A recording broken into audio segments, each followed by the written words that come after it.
Warm greetings from the High 10. It is Everyday Shenanigans, and thanks for joining me on this Monday, January 13th, 2020.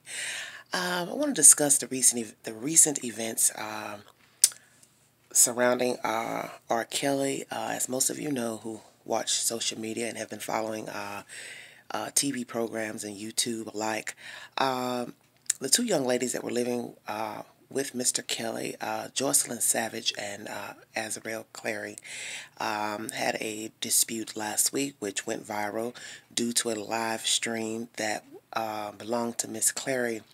And what I want to discuss about that situation, not really discuss that situation, but with that event, the ladies moving out of the Trump Tower, the recent documentary, Surviving R. Kelly 2, The Reckoning, which was released on January 2nd, and with this recent event of the ladies fighting, I'm curious to what Mr. Kelly is feeling at this moment, because he'd have to have some type of emotion. Not that I really care, but I'm curious to what he is feeling at this current moment. Does he feel betrayed by that live stream?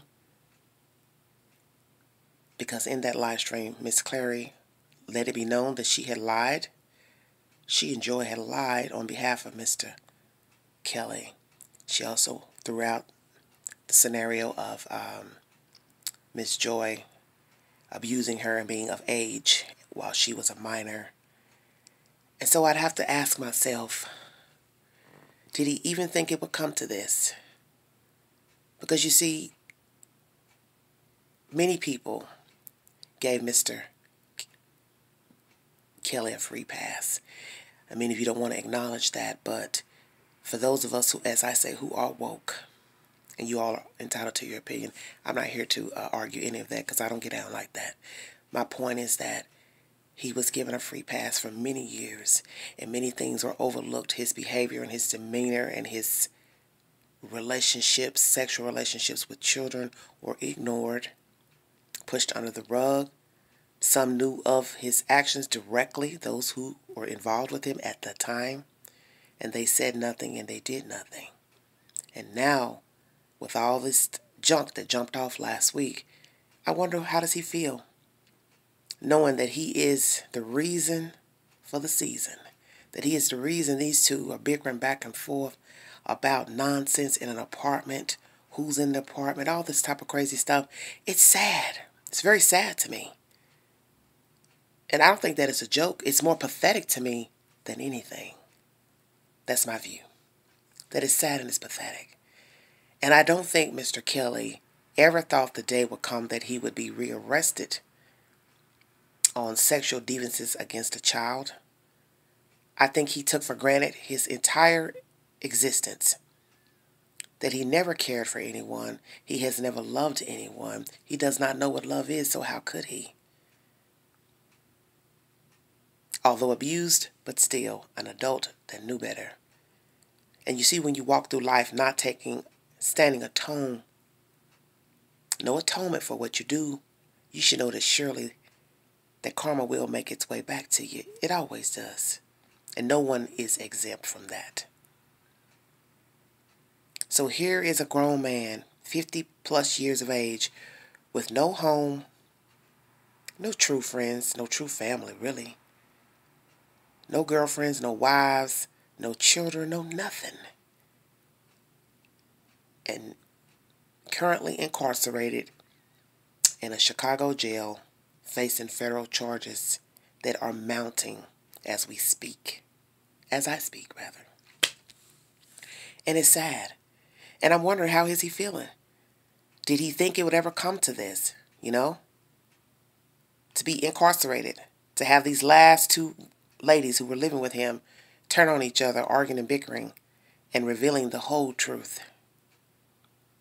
A truth that most of us already knew, but we never heard it from the horse's mouth. And now we know. He has to be feeling some type of way. How could he not? And despite how ugly he has been in mistreating women, abusing them physically, emotionally, sexually, whether they rolled a ride or not, I'm not here to discuss that. But the issue with the children is my main concern. And nor do I condone abuse in any fashion against a woman or a child. He has to be feeling some type of way. He has to know by now, hey, I effed up. And I've effed up bad. Because now I'm without nothing. That a life of singing and dancing and jumping around and parading with children and girls and doing all type of mischievous deeds and coercing and asking people to do things for him that they knew they shouldn't have been doing, it has all come down to sitting in a jail cell with your things being divided up, your personal belongings, treasures, whatever, to go God knows where. And it was all for what? You see, people can change. Oh, yes. There is this thing called redemption. But you have to want to change. Because first, in order to change, you have to acknowledge that you have a problem. That's the first step in changing your life. Making better decisions is to own that you have a problem. And I don't know if Mr. Kelly is going to ever get to that point one day. But I think jail is probably the only place that he would be able to get it. Because you see, him being free, it was too easy to manipulate and con and bamboozle and hoodwink young girls and women because he was able to roam freely. But you see, when you're incarcerated, you have nothing but time to think about the things that you have done, the things that you have said. And now, mind you, some people get locked up. They never redeem themselves. They still don't own what they've done to others because they don't care. I can't imagine being in there. I can't imagine what it could be like for him in there. I don't really care either because I know he put himself there. That one day, all this buffoonery out here in these streets with these young girls and these women, that eventually somebody was going to talk again and again and again. And it would lead to where he is right now. You see, sometimes God lets you roam around for a while and do your thing. And you know you're foul and you're dirty, but you keep on doing what you want because you don't care. And I honestly believe he's never cared.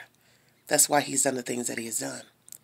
But I know right now he has to be sitting in that jail wondering, how in the world did I get to this point to be sitting in here? And the last two Mohicans that were riding with me are now at each other's throats. And they're not talking. One has pressed charges against the other. The truth has been revealed out of one of their mouths. I no longer have a home. I don't know how much money Mr. Kelly has. I don't even know who's over his finances. But he has to be wondering about all of that. How could he not? And as devious as he has been with his behavior, he would have to be a fool not to wonder about all that. He'd have to be a fool not to wonder if he is ever going to come out of that jail. And he also has to face the fact that he may die in there. And it would have been for what?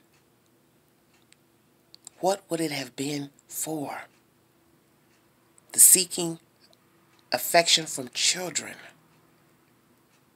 And as I state, I don't come here to argue about what he did or didn't do because it's obvious what he has done. Those who you believe what you want to believe, that's on you. But there is verification now. Documents, forged documents, all of that. Only a fool at this point want to sit and argue about something like that.